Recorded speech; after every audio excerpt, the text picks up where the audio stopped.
He's going upside down. Rolling. He's upside down. Holy, Oh, holy, holy, holy, holy, holy, come on. holy, Water. holy.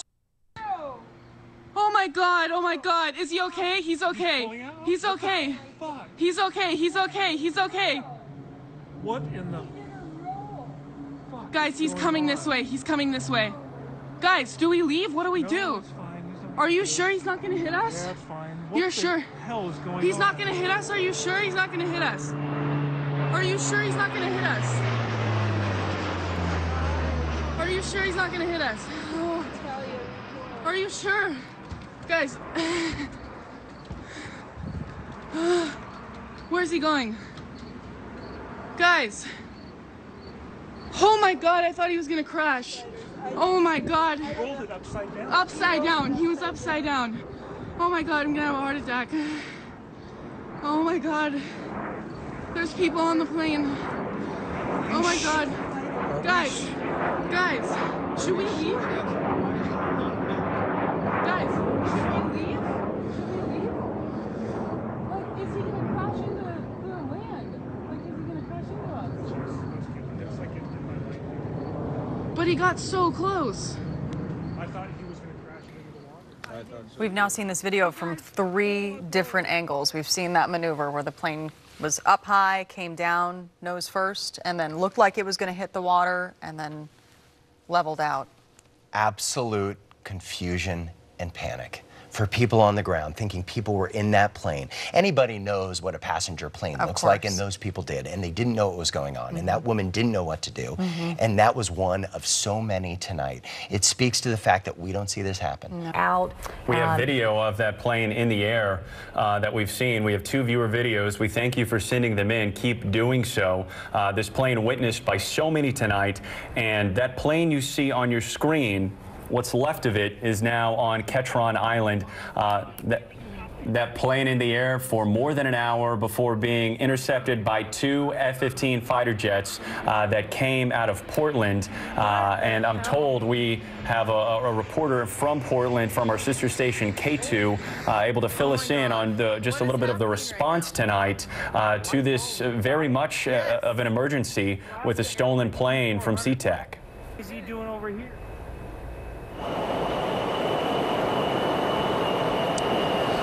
Yeah, that's right. An airport spokesperson tells me at 8:15 this evening, a couple of fighter jets took off from PDX to Seattle. Now, PDX is home to the 142nd Fighter Squadron. At all times, 2 pilots, 2 crew chiefs, and 2 F-15s are ready to respond. Now, we did get some photos of those F-15s taking off from PDX this evening. Those images provided to us by Russell Hill. F-15s fly at incredible speeds, reaching Mach 1 or Mach 2.5, depending on their altitude. That's around or possibly more than 1,000 miles an hour. We also received some video of the fighter jets from an earlier report this year. Pilots in February telling us they can be ready to fly within 5 minutes. Now, SeaTac is approximately 150 miles away from Portland. At Mach 1 or 2, the fighter jets arrived in the area within 10 minutes or possibly less. Now, this is also important to note. The 142nd Fighter Squadron is the only fighter squadron between the Canadian border of Northern California that is equipped to intercept planes and other aerial threats. Those pilots told us in February they constantly trained for situations like this, so they were always ready to go. Now, we also learned that 3 flights were diverted from Seattle to Portland. A spokesperson telling me they landed, they refueled, and they were planning to depart once that ground stop was lifted. Reporting live at PDX, I'm Chris Lytle. All right, Chris Lytle from our sister station in K2 keeping us posted tonight. Look at this video showing the proximity between those F-15 fighter jets and that stolen Q400 from SeaTac Airport. They had one mission when they took off from Portland, as Chris mentioned, intercept this plane, keep it away from populated areas, and they succeeded in doing so. Unfortunately, instead of following their commands and landing that plane for either by lack of skill or intentionally, that plane went down on Ketron Island. And you could could see, we'll re-rack this video for you, but if you noticed right there, that plane that's a turboprop. It was upside down, and just look how close it gets to the water here. As Morgan was saying, it's very clear that the F-15 fighters did what they had to do, and that was to try to get this suicidal man described by authorities to land this plane. But what ended up happening was they guided him to an area that was less populated, Ketron Island, just west of Steilacoom. We know there are some homes on it. We do not know if there are any casualties, but there it is right there. Just look at that. You can see the plane upside down. You hear why so many people, witnesses that we were talking to, said that they weren't sure what they were seeing. They thought it was something out of the movies, and then at some point they realized, probably when they see that plane upside down and when they see it come down so close to the surface of the water, that something was terribly wrong. And a short time after this video was shot, this plane, a Q400 Horizon Air, nosedived. That's according to a military source, right into Ketron Island. And what we've been showing you all night, and I'll stop right there. You can see, I want to point out again, the F-15s. There were 2 F-15s. We talked to John Nance, who is an air aviation expert, told us that they were probably flying at the speed of sound to get up there quickly, and quickly they did. I want to go now to Como's Matt Markovich, who has just heard some new information from Alaska Airlines, who this was their Q400 plane. They were the first to confirm that information, that it had been taken illegally at SeaTac Airport around 8 p.m. tonight. If we can go to Matt now. Matt, what have you learned?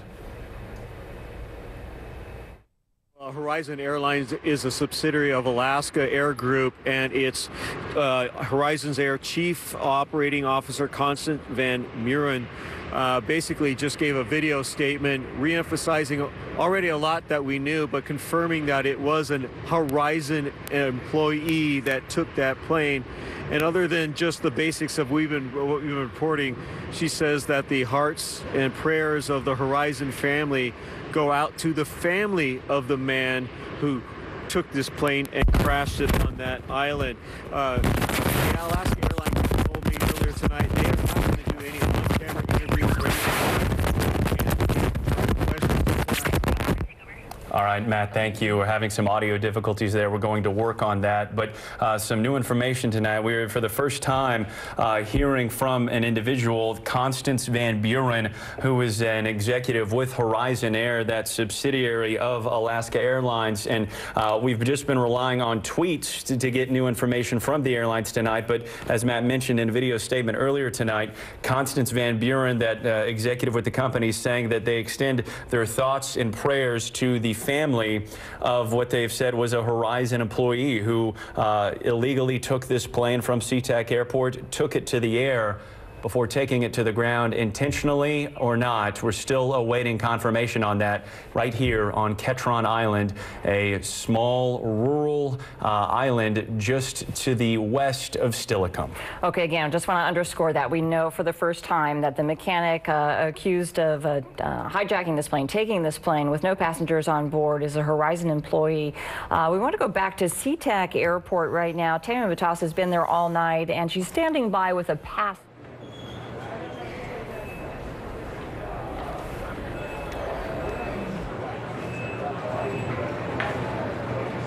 Michelle, that's right. We've been talking to a lot of different passengers who've been stranded or been delayed after this ordeal. And I'm here with Judy Boots. Judy just came back from Dallas, and you just actually landed like 45 minutes ago. Oh, actually just maybe 20, 30 minutes ago. So talk to us, just kind of tell us like what was going on. You were in the air, and what did the pilot say, or what was, Well, everything was normal until like maybe the last hour of it, and we were getting close and we were looking on our monitors and thinking, we're almost there in 15 minutes, yay, yay. And then all of a sudden the pilot made an announcement, and he said, sorry, we got word from SeaTac that all gates are closed and the actual terminal is closed and we need to circle. So we circled once, and then he made another announcement and said, we're still not allowed to land, so there we are circling again. And then towards the end, we're thinking we're finally going to get to land, and then they kind of did another thing where we could see the airport on the monitor, and we're like, how come we're going away from the airport again? So, and then they did like another big UE thing. So nobody knew what was going on, and the pilot didn't seem to know either. So we're just wondering what's going on and everything. And then finally we landed, and we couldn't get to the gate. We sat on the runway for like 45 minutes. Wow. And the pilot even said that we can see the gate that we're supposed to go to. It's like 200 feet from here, but we couldn't get to it. We just sat there. Wow. I can imagine your relief tonight after hearing about what happened. Yeah, I mean, when everybody was sitting there before we got to the gate, everybody started getting on the internet. And, you know, we see all these stories like, oh, my God, somebody took a plane and they crashed it. And so everybody's, like, freaking out on the plane. But, yeah, it's pretty disturbing. God, I'm glad you guys are okay. Thank you, guys. We're going to send it back to you guys. All right, Tammy, thanks very much. We'd like to get out to Joel Marino for another update. He is at the Stillicum Ferry Dock, and that is sort of central command, if you will, for where all the authorities are launching. Again, because this is Ketron Island, the way to access this is by boat, and they're relying on a ferry to do that. Joel, what's the latest there? No, that's Tacoma. Look at that. Well, actually, Michelle, we've got several fire engines that have arrived from West Pierce and Tacoma heading down to that ferry terminal. More crews arriving to assist in this situation. Just talked to Sheriff Paul Pastor with Pierce County once again to get an update on that crew that went out to Ketron Island to survey the crash site. He says he has at least 4 deputies that took a sheriff's boat out there. And they have not reported back, but again, they are not expecting to find anybody that was injured on the ground, but they want to go out there and verify and help anyone if they do come across anybody. But it was a wooded area, and you're seeing now those engines load onto the ferry terminal to make their way assumedly to Ketron Island. We've actually got another engine coming through here from West Pierce joining them, so they are sending a lot of units, a lot of equipment over there. It's a very large crash site that they're dealing with, and I'll have my photographer just step away. We got a couple cars that are closing in on us right there. But again, the latest update from the sheriff is that he has 4 deputies over there doing site surveying, and he has not yet heard back from them, but does expect to hear back any minute. I know Michelle? We're expecting an update here shortly, Joel. Can you describe, just since you've arrived on the scene there, I know it's a very active one. As far as the scene goes, can you paint a picture? On one half of the screen, we're seeing the fire play out on Ketron Island. On the other, we know that resources have been sent there via the ferry. In the meantime, have you seen any more reinforcements arrive? What kind of a process are we looking for as the night goes on here? Well, the sheriff is coordinating with the local jurisdictions here to get crews and units out there to help. This is the staging area. It's obviously a very busy scene, but the real work's going on at the island where everything's taking place. This is really just more of a launching pad almost for them to get those units into position. So they're waiting here each time for the ferry to return to shuttle them back. And they've got their own marine units, their own sheriff's boats that they are able to take as well. But those took off before we arrived. As far as the people that are out here, many neighbors, some who saw the stuff, you know, the planes overhead happening, and others who just came down because of all the commotion and the news reports. They wanted to come down and see for themselves. So, yeah, a lot of activity down here, to be sure, but the real work obviously going on across the water. Morgan? Joel, let me ask you this. Did you get a sense from the sheriff just how difficult this operation is? They're dealing with water, they're dealing with nighttime. What sort of sense did you get in terms of how tricky this is going to be for them, the obstacles that they're dealing with here? Well, to be sure, I mean, that you said it right there. They've got to get these crews out to an island, and so that in itself is a challenge. I mean, it's late at night. You know, they're pulling people out of bed. You know, they're pulling in extra resources to get down here. They're calling in help from other jurisdictions. We just saw Tacoma, West Pierce, and a number of other agencies send fire crews down here to assist here in Stillicum. So absolutely, it is kind of by the seat of their pants, to be sure. But they seem to have it well in hand. They've got a plan. The sheriff is updating us to let us know as he hears back from his commanders and lieutenants about their status. So the thing is that you know, with just the single crash with the one individual that they believe is deceased, I don't think there's a real sense of urgency in that they've got to go rescue other people. They're checking to see if anyone needs rescue, but they're confident that that's not going to be the case, but they're just double checking, and so that's kind of the sense. But they're not sparing any resources, to be sure. They're getting them over there, and they're doing a thorough canvassing of that southern part of the island. Michelle? Well, all right, and I'm curious what you've been able to confirm about whether or not there were homes on the island. We're hearing there may be a few homes on the island, but it's relatively pretty sparse, that it's mostly a wooded area. Could you confirm for us what you know about that? Yeah, I've heard anywhere from like less than 20 dwellings, perhaps. We did speak to a gentleman who was down here trying to get over to his home. We asked him, you know, what's going on with that, and he said, well, it's just kind of a second home for them, so they don't live there year-round. He says it is a very sparsely populated island. Again, I think it's about less than 20 homes, but I'm not completely confident on that, but a very small number.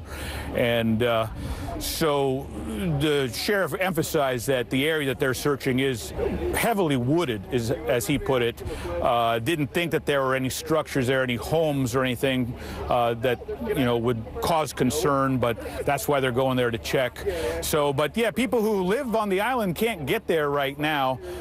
People are on the island at the moment. We haven't been able to reach them, but yeah, logistically, it's tough and it's a challenge. Joel, you Michelle? mentioned.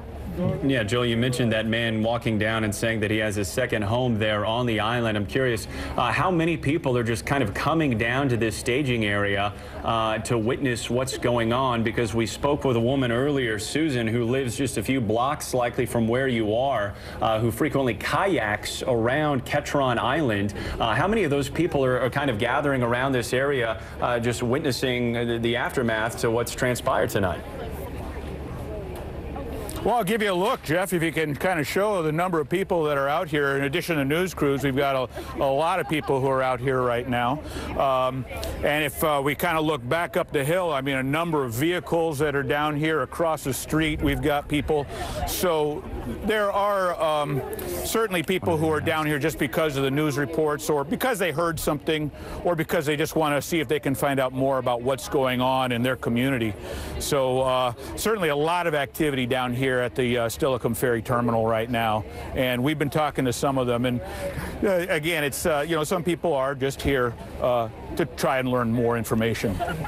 All right, Joel, thanks very much. We're going to keep you put right where you are. Let us know if anything new develops, and we'll come back to you immediately. Thanks for being our eyes and ears there. That's at the Stillicum Ferry. That is Command Central for response to this air crash. Again, police telling us the suicidal man, a mechanic from Horizon Air, actually commandeered this aircraft, a Q400 as a turboprop.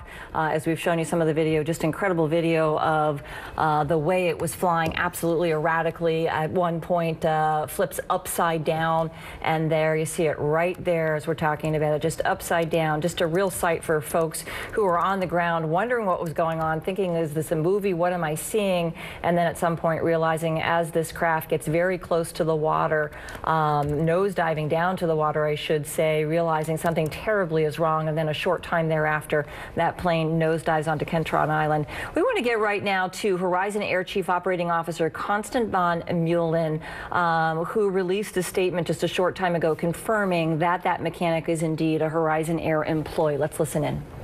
Good evening. I'm Constance von Muehlen, the Horizon Air Chief Operating Officer. I'm sorry to share with you this evening that at approximately 8 p.m., one of our Q400 airplanes made an unauthorized takeoff from SeaTac Airport. We believe it was taken by a single Horizon Air employee and that no other passengers or crew were on board. Shortly thereafter, it crashed near Ketron Island by South Tacoma. Our hearts are with the family of the individual aboard, as well as all our Alaska Air and Horizon Air employees. We will provide more information as it becomes available. All right, you were just hearing now from a tape recording from Constance von Buehlen. One thing that she didn't tell us, though, is how this employee managed to get behind the yoke of this aircraft. Right. And, of course, a statement now coming in, Morgan, from Jay Inslee. Governor Jay Inslee saying tonight there's still a lot of unknowns surrounding tonight's tragic incident of a stolen Horizon airline plane from SeaTac Airport. The responding fighter pilots flew alongside the aircraft and were ready to do whatever was needed to protect us. But in the end, the man flying the stolen plane crashed on Ketron Island. I want to thank the Air National Guard from Washington and Oregon for scrambling jets to keep Washingtonians safe. Those pilots are trained for moments like tonight, and they showed they are ready and capable. Those pilots coming from Portland, covering a large distance in a very short amount of time and keeping that plane that you're looking at right now, that Q400, away from the populated areas before it went down on Ketron Island. The one question that so many people want an answer to, was the pilot intentionally crashing that plane, or was it due to lack of skill that Q400 went down in that heavily wooded area, still burning as we speak? And Morgan, we're hearing from a lot of politicians in the area. Of course, we heard from Mayor Jenny Durkin just a short time ago saying that the city is on standby and ready to respond and help. Also, Denny Heck, if we have that tweet, we'll show that to you as well. But Denny Heck, representative, this is his congressional district, also tweeting out, hoping that everyone is okay on Ketron Island. Thank you to our local first responders who are heading to the scene. And as you know from Joel's live report just a short bit ago, that scene is at Steilacoom Ferry Dock. In fact, the ferry is helping in this operation right now, shuttling and ferrying, if you will, responders back and forth from the ferry dock to Ketron Island. One of the things that's impacted so many folks, I should say, are people. Heard once again right now, I'm quoting the Seattle Times, speaking with air traffic controller who addressed him as Rich and Richard. At one point, the person explained that he put some gas in the plane to go check out the Olympics. Then he began to worry about his fuel. He says, I'm down to 2,100 pounds. I started at 30 something. I don't know what the burnage is like on takeoff, but it burned quite a bit faster than I expected. The air traffic controller responded calmly, seeming not to want to upset Rich. As the conversation continued, he actually tried to coax the guy who was behind the controls into landing at JBLM. So he says to him, that is the runway just off your right side in about a mile. So air traffic control is talking to him saying, hey, go land at JBLM. And he goes, that's McChord, referring to the military airfield at Joint Base Lewis McChord. Oh man, Rich immediately responded, once again, quoting the Seattle Times, those guys will rough me up if I try to land there. I think I'll mess something up there too. I wouldn't want to do that. They probably have anti-aircraft. So he's saying, I'm not going to land there because they may shoot me out of the sky. And then the air traffic controller responds, they don't have any of that stuff. We're just trying to find a place for you to land safely. He goes, I'm not quite ready to bring it down just yet, but holy smokes, I got to stop looking at the fuel because it's going down quick. Could you start a left turn and we'll take you down to the SE, please? The air traffic controller asks. This is probably jail time for life, huh? He asks. This is Rich. I would hope it is for a guy like me. And then so it continues. He says, oh, Richard, this is the controller, we're not going to worry or think about that, but you could start a left turn, please. Once again, he's trying to get him to land.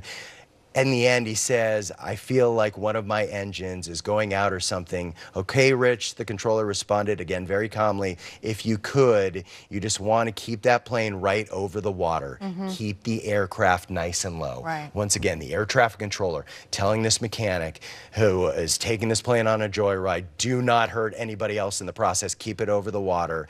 And then it sounds like that's about the time that it went down. And yeah, and for all we know, I mean, maybe that's why he's trying to keep the aircraft so low to the water. Maybe he was trying to follow those instructions. We'll never know the answer to that. But it's interesting just to see and hear how many officials played a role in this tonight in such a short amount of time, from the air traffic control to the pilots who flew those fighter jets to try to, again, steer that plane away from communities, trying to keep our neighborhoods and families safe tonight, hoping that this plane, wouldn't crash in Tacoma, in the city of Seattle. It's somewhere that's very densely populated. And John Nance, aviation expert, spoke earlier about the training and the experience. Let's go to this new video that just got in, and we're seeing this new video apparently for the first time. He's completely sideways. Let's listen. He's going upside down. Rolling. He's upside down. Holy, Oh, holy, holy, holy, holy, come on. holy, Water. holy.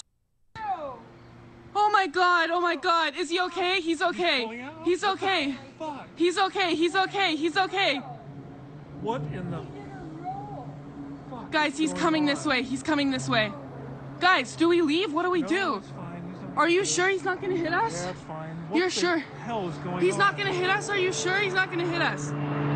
Are you sure he's not gonna hit us? Are you sure he's not gonna hit us? Oh, are you sure? Guys, where's he going? Guys, oh my God, I thought he was gonna crash. Oh my God. Rolled it upside down. Upside down, he was upside down. Oh my God, I'm gonna have a heart attack. Oh my God, there's people on the plane. Oh my God.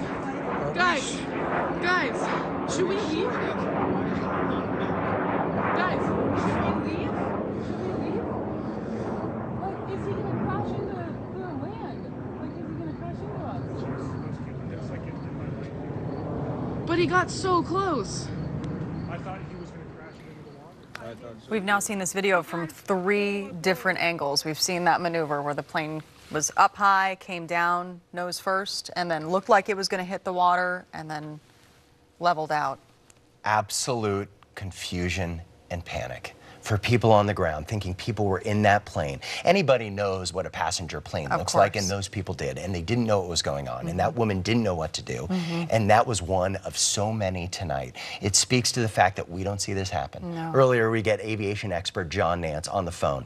He's covered endless plane stories involving these sorts of things. Says, I've never can remember a plane being stolen, especially from a big international airport. And everybody on the ground did not know what in the heck was going on, and they were fearful for everybody on board. And at one point, she was fearful for her own life. And she didn't know if she should run and save herself. And there were absolute moments of pure panic when they thought that that plane had people on board and it was going to plunge into the water. And there's just confusion. I mean, that's what I heard, is utter confusion, that they thought that that plane was going to crash, and ultimately it did. You can only think about everybody who was at the airport. And then I go back to what we just read, this interaction between this air traffic controller who stayed calm the whole time and continued to talk this guy through it, referred to him as Richard, and said, let's get it to a runway, let's get you down. If you're gonna run out of fuel, let's keep you over the water, because this could have been catastrophic. And you heard it in those people's voices.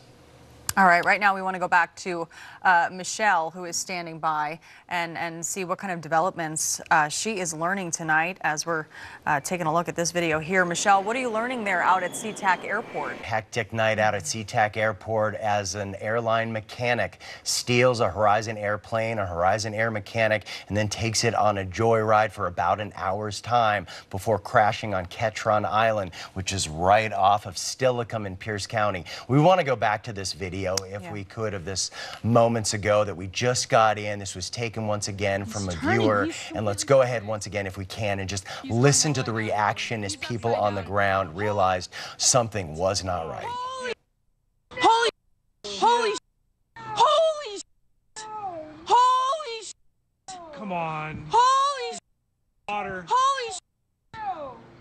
Oh my God, oh my God, is he okay? He's okay. He's okay. Fuck. He's okay. He's okay. He's okay. What in the... Guys, he's coming this way. He's coming this way. Guys, do we leave? What do we do? It's fine. Are you sure he's not gonna hit us? Yeah, it's fine. You're sure? Hell is going on? He's not gonna hit us? Are you sure he's not gonna hit us? Are you sure he's not gonna hit us? Are you sure he's not gonna hit us? Oh. Are you sure? Guys. Where's he going? Guys. Oh my God, I thought he was gonna crash. Oh my God. He rolled it upside down. Upside down. He was upside down. Oh my God, I'm gonna have a heart attack. Oh my God. There's people on the plane. Oh my God. Guys. Guys. Should we leave? Guys, should we leave? Should we leave? Like, is he gonna crash into the land? Like, is he gonna crash into us? But he got so close. You know, cell phones don't normally pick up audio that well, and you can hear that plane loud and clear because that's how close it is. Yeah, we have another angle that we'd like to show you. If we can go to the other video where it comes down real low, right over the Sound, right off Ketron Island, and it pulls out here. This was a different shot. Well, so the other video that we have from another gentleman, if we can show it, but what we also see on the video at times, and once again, this is back to the video we just showed you, I believe, but you see, yeah, here it goes into a nosedive, and this is when they were absolutely panicking, thinking that it was going to plunge into the water, and it pulls out. So yeah, thank you. This is the John Waldron video. This is another witness who captured this. And once again, while this was going on, air traffic controllers communicating with this mechanic and trying to get him to bring this plane safely to the runway at JBLM. And if he couldn't get it to JBLM, telling him keep it over the water. Right, which was, you know, trying to save lives. And here he brought it down, and then he pulls back and brings it back up. And he was concerned about fuel. You know, he knew enough about the gauges, clearly knew how to take off, knew enough about how to fly the plane, was trying to do what looks like acrobatic stunts in a plane that's not designed to do it. And the perfect example of the three different angles that we have of this same exact video shot by different groups of people who were just happened to be out in the area, you know, just enjoying a beautiful summer night here in the Pacific Northwest, and then they see this and people just grab their phones and start recording. And there we can see one of those F-15 fighter jets right behind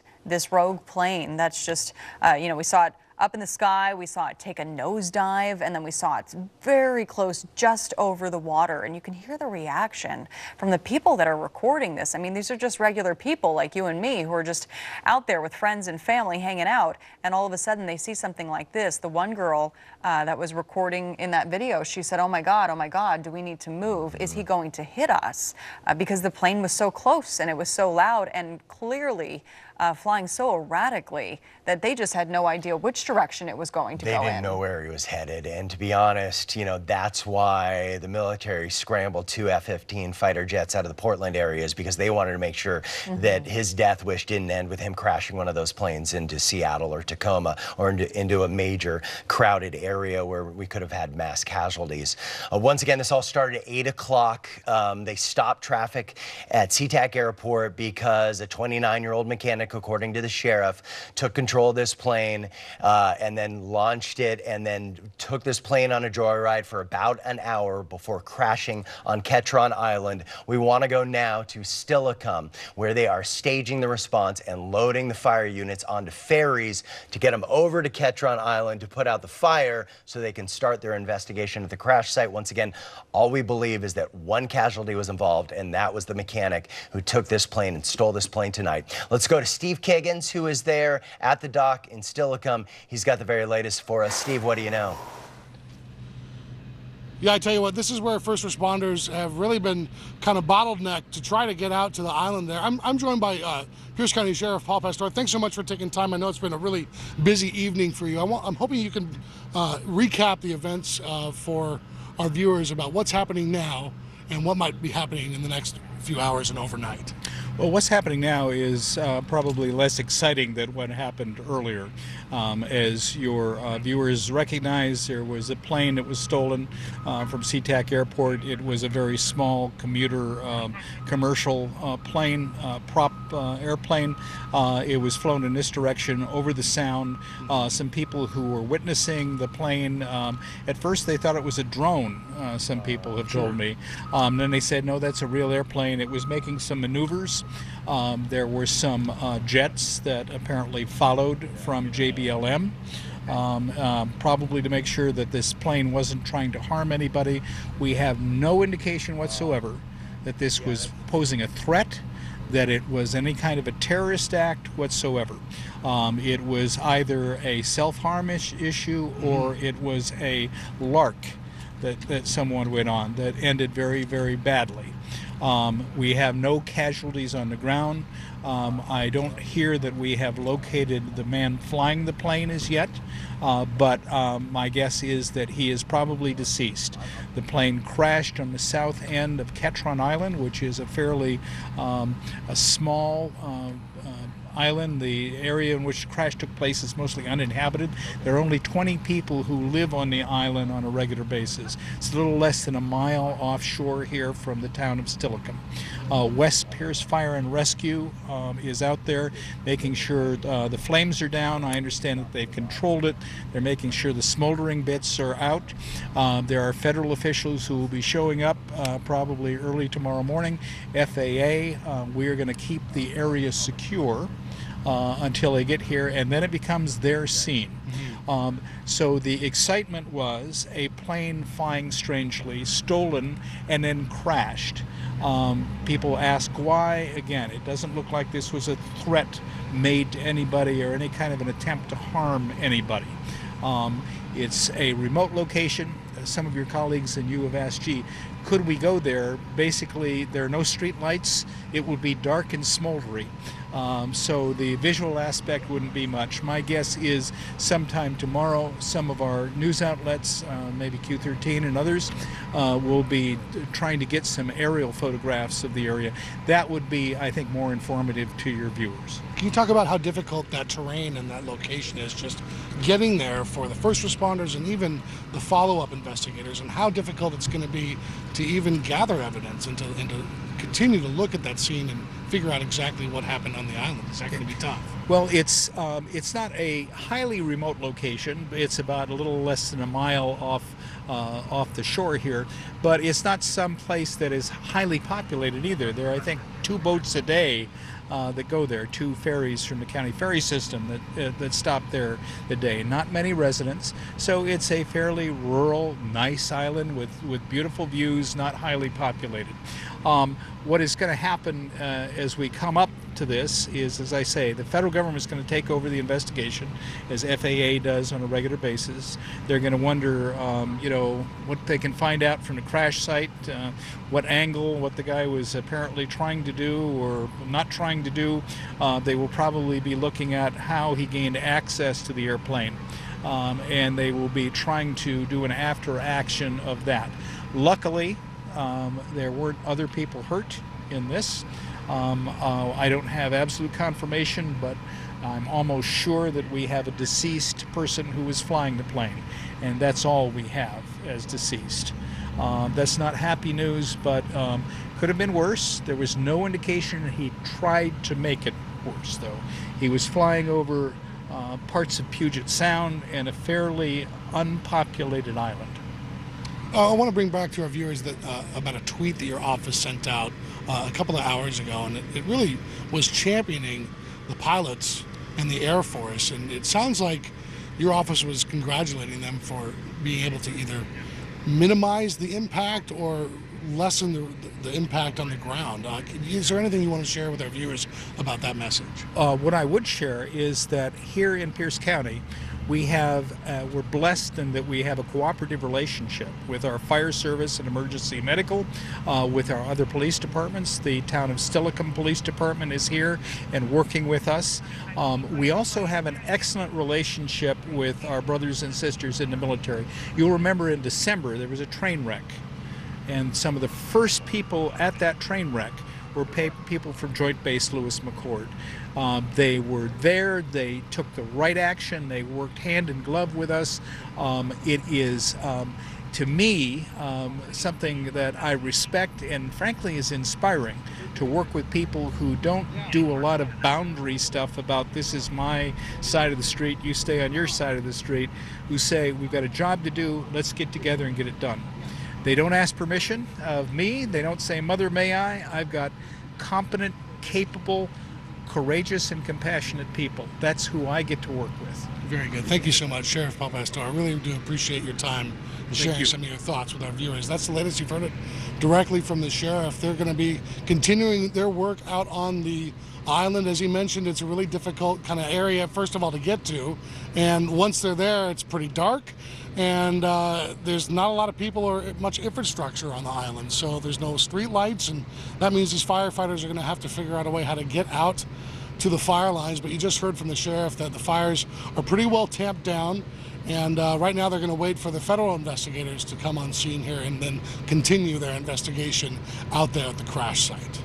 So first they have to put out the flames, and then the investigation begins. The NTSB will be there. The FAA will be involved as well, as we try to get more information on this troubled 29-year-old who tonight stole a plane, took it in the air, went for a joyride before crashing there on Ketron Island. And there are so many questions and a lot of information that investigators are going to be looking into, as the sheriff said, throughout the night. So much at the scene of this crash, and also, you know, back over at SeaTac Airport, talking to air traffic control, going over the recording of this air traffic controller and this mechanic who got behind